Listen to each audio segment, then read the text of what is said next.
And on December 17, 1830, the great liberator of our America, Simon Bolivar, passed away at the age of 47.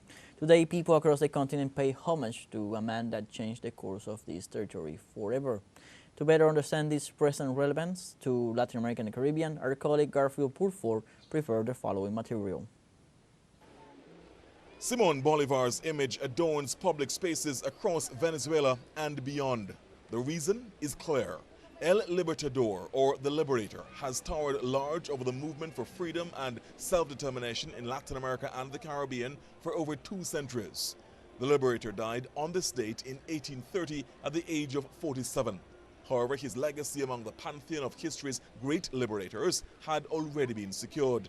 Venezuela's President Nicolas Maduro Moros praised Bolivar's leadership of the independence movement during a recent event.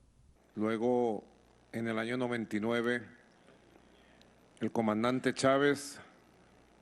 Then, in 1999, Commander Chavez came to this same hall. The Ayacucho Hall it is called. In commemoration of the great battle that freed all South America, which we commemorated last Monday, the 200th anniversary of the Great Battle of Ayacucho, that ended the colonial imperial domination of Spain over all South America. Imperial colonial de España sobre todo Suramérica. Bolivar was a soldier and statesman whose early life had positioned him to rebel against Spanish rule in the Americas. His inspiring call to action on freedom from Spanish rule was contained in the Cartagena Manifesto and the letter from Jamaica.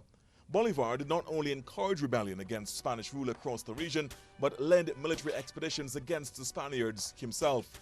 He liberated Venezuela, the areas now occupied by Colombia, Panama, and Ecuador. He also freed Peru and Bolivia, which now bears his name. Bolivar's separate sojourns to Haiti and Jamaica also meant the Caribbean was also a crucial region in his push for freedom and self-determination. The late Hugo Chavez summoned that same spirit of Latin American and Caribbean integration as he spoke in Havana in 1994. This is a project that we already put in practice in Venezuela under the name of Simon Bolivar National Project, but with our arms wide open to the rest of the Latin American and Caribbean continent. Some 13 years later, then President Chavez continued to emphasize the importance of this bond between Latin America and the Caribbean.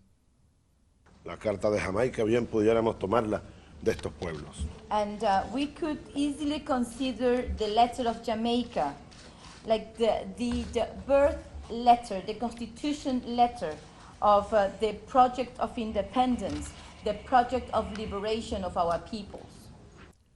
Most historical records indicate Simon Bolivar died from tuberculosis. His remains were exhumed in 2010, but scientists were unable to conclusively determine the cause of his death. Of one thing, though, there can be no doubt. His legacy lives on, providing echoes of inspiration for the indomitable human spirit. From Caracas, I'm Garfield Burford for TeleSUR.